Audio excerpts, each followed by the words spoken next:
What's up, guys, and welcome back to another Get Ready With Me girl chat. Today I am starting off without skincare because I literally just filmed some other content for Instagram while doing a skincare routine. So this starts off with makeup, hair and makeup, but I think I say this in every video, I'm pretty much a one-trick pony. I did a video on my skincare and makeup routine a while back, and I'm literally using the same products. Like, just go back and watch that video if you truly want to know. This is more about the girl chat than it is about the makeup routine. So, if you're interested in talking about the importance of a date night and me sharing my experience, going on a solo date night as a married woman, then stay tuned. This lens is like so up close, but you know, my other lens is downstairs, and also this is a hair and makeup video, so we're just gonna run with it. So today I am on my way to a wine tasting. Last year I joined a social group and we have events a couple of times a month, and so today is one of those days. And so in light of that, I want to talk to you guys about the importance of making time for date night. And I know when you think of date night, you're like, well, I might not even like have somebody in my life. Like, what do you mean? Like, make time for date nights. And here's the thing. This social group that I joined is all women. So every time I go on these date nights, I'm technically by myself. And so this is how I feel like it can resonate with you, because maybe you are by yourself, and maybe that's one of the reasons that you haven't been out, because you're just like, I'm alone. And you know, I always say, like, look, you don't want to marry a burglar. So you know what that means? You don't want to marry a burglar, so he's not gonna break into your house. So you gotta get out there, beloved. You have to like do things and see things, and that's how you meet people. But before you do that, I feel like you have to know a couple things. You have to know who you are, you have to know your why, and a couple other things. So let's get into that right now. So one of the things I always talk about with my dating content is just the importance of self-awareness, right?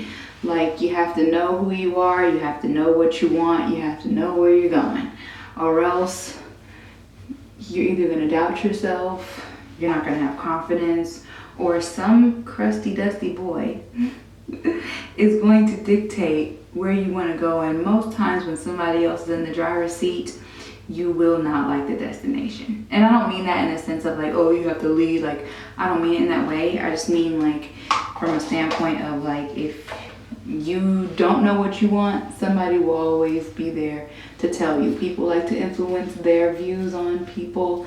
And if you don't have your own brain or just your own sense of self, you can make a lot of mistakes, not even because you're a bad person, but just because you weren't driving the car. Like, somebody else was driving it for you. And so that's the biggest thing. You want to know who you are. I feel like a lot of times in life, it's our default to pretty much look outward on everything. Like, oh, like, does he like me? You could spend your whole life asking yourself, does he like me? But not once have you ever asked yourself, do I even like him, right? Like, do I even like him?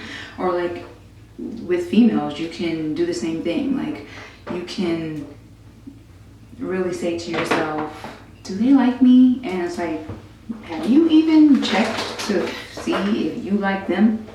Like, that is a big part of life. Just like being self-aware with yourself and knowing how you feel about situations and just what you want out of life. So why am I saying that? I'm saying that to say that was me a year ago before I joined the social group that I'm in, right? And me, I don't really have a lot of close friends, right? I am definitely a quality, I'm trying to make sure I say that right. I'm definitely a quality over quantity kind of girl, right? So you're not gonna see me around 50 million people. I don't need all of that. Like, I am good without it. But the quality of people who I associate with myself with, they're usually good people. I'm pretty good with that. I've made a lot of mistakes, but in this stage of my life, in this season, I'm pretty good with that. So I'm not saying that as a dig. I actually like that about myself. I'm just trying to paint the picture of who I am and how I get to joining a social group, right? So I have 2 friends that I interact with regularly. I will call them my best friends, my closest friends, right? And one of them is childless. Y'all know I'm a mom.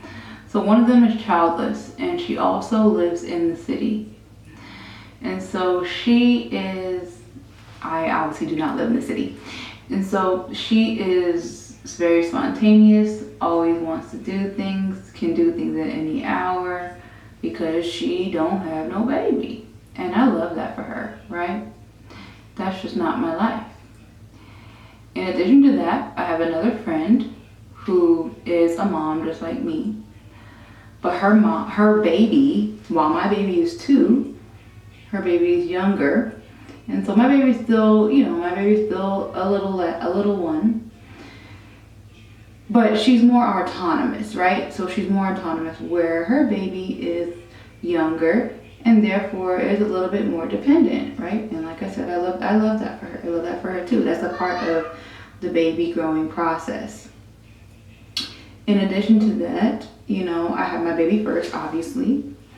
And so that meant that the postpartum feelings that you have and hormonal changes that you have, I kind of moved past mine. I always say that I feel like you need a good 6 months after you have a baby to kind of get back to who you were before.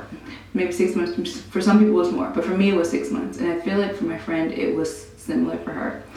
But at that time, I was in the let me go out, I want to be a mom, I want to do all the things and feel all the feels of being, I'm a mom, but I'm also Rochelle, you know how we do.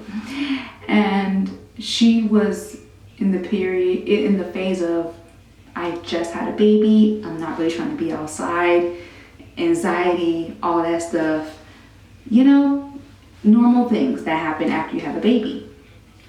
That being said, with both of those women in my life, who I love dearly, and they will probably watch this, so if you watch this, I love you dearly.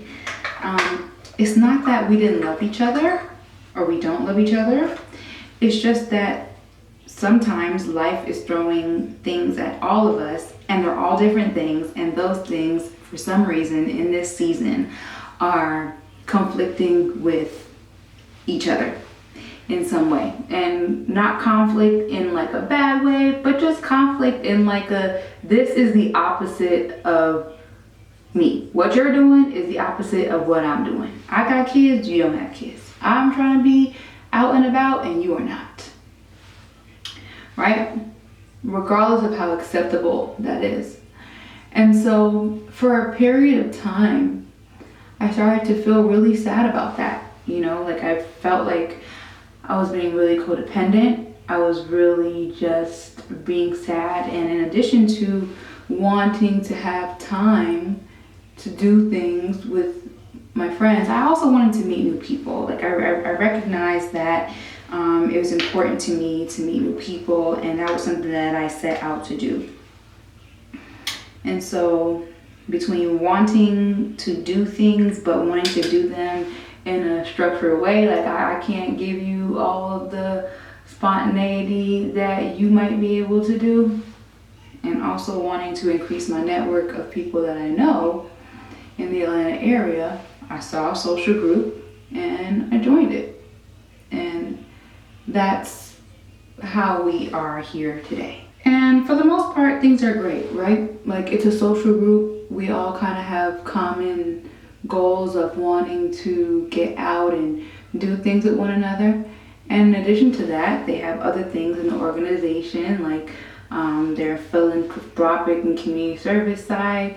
I've taken leadership in that, and that really allows me to just get back to that side of me. I did a lot of community service in college, and being married and having a baby, I was just not in that space, and so it feels really good to get back into that space. So maybe you're listening to me and you are single and you're wondering, like, how does this apply to me? Why am I saying this, right? Like, what is the point? What is the point here? And I'm saying this because you might be single and you might feel like, a little bit different. But like I said before, when I'm going to these events, I am a married woman, but I'm solo. It's a woman full of it's an organization full of women. I cannot go with my husband. And so when I'm going by myself. So if I can go to a social group and gathering by myself, why can't you go on solo dates by yourself? Why is this important, right? So as a married woman, I am not only a married woman, but I'm a stay-at-home mom. And while I'm not one of those stay-at-home moms who like feel like their whole life sucks because they're staying at home and they're not working, like, I ain't gonna lie to you, like, I truly love what I'm doing in this season. I was very strategic about the decision that I made, and I am happy with it right now. In the event that I'm not happy with it anymore, I'll change it. But right now I'm still happy, so I'm still doing the thing. Angela Bassett did the thing. I feel like I'm just gonna keep saying that. But well, I'm not one of those women who have this huge resentment over the place that I am in my life. I'm with my kid all day. I don't want to be out here spending crazy money, so I am not going out every day or every weekend, even with my husband. And so I need that outlet to let my hair down and have a good time. This is one of the reasons why I hear people say they have mom guilt, and I can't relate. One, I think because I'm happy with where I am, and two, because I set a precedent very early that I was going to care about me. Not in a way that's like neglectful to my kids, but just like care about me and self-care, like caring about myself, right? From day one, the minute I felt like I was ready to go back out, I've done that, and my husband has been extremely supportive, right? So I'm saying this because just like you, I need to get out there. I need to make new relationships. I need to make new friends. And as a single, you can literally sit in your house, go get groceries, go to work, go to church, and come home and wonder why you haven't found someone. And it's like sometimes it takes an extra step for you to get out there and for you to put yourself in situations that at least initially might make you feel uncomfortable, right? I am trying to find my makeup sponge and cannot find it. 1 minute. Okay, I'm back. When I say, if you follow me on Instagram, then you probably heard me say it before, but when I say singleness is not a waiting room for marriage, you have value now, it's something that obviously I'm saying it, but you won't believe it unless you force yourself to experience that and to walk in that, right? And so, like, you truly can maximize your life as a single woman if you just take charge of it. It doesn't have to be this thing where you're just like sitting, twiddling your thumbs, waiting for your husband to arrive. This is one of the things that I talk about in my Single with Strategy course. Just some of the things to do while you're waiting and how to even increase your dating marketability, right? And so if you know that you are longing, just that feeling of community in your life, right? Or just not even community, right? Because just because you're in a social group doesn't mean that these people are going to be your friends.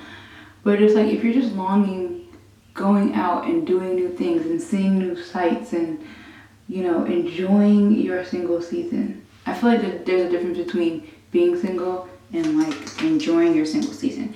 And if you know that you're longing that space in your life, then join a social group, join a meetup. I know they have, join a Facebook group. Begin to build that camaraderie. A lot of times, like dating for single women, it's extremely reactive.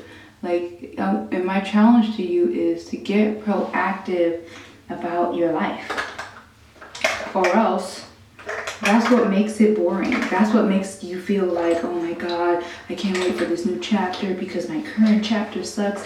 And it's like, but why? Why isn't it fun? Why isn't it something that you have curated to be all of the things that you want it to be, right? And of course, be wise.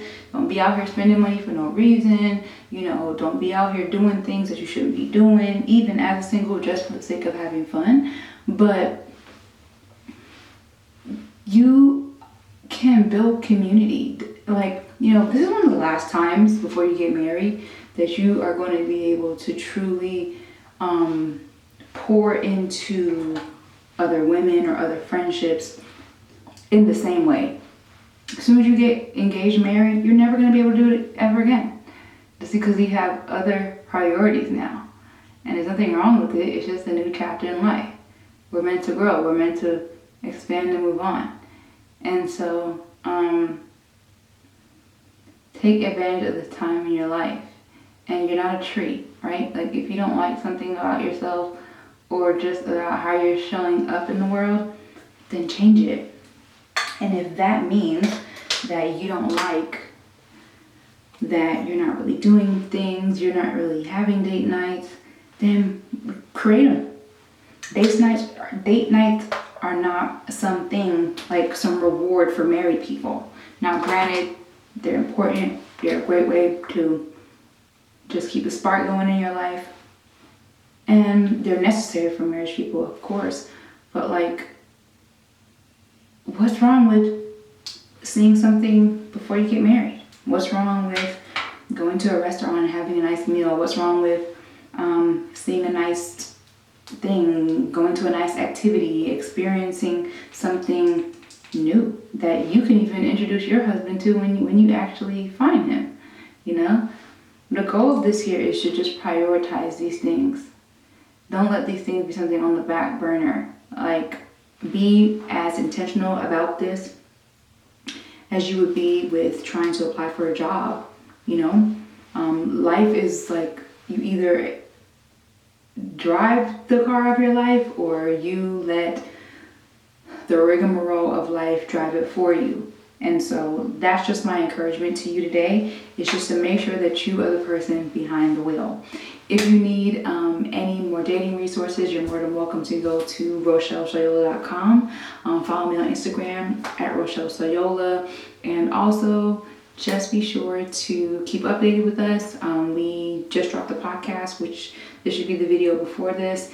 And we have way more stuff coming. So, hope you have a good one, guys. Bye.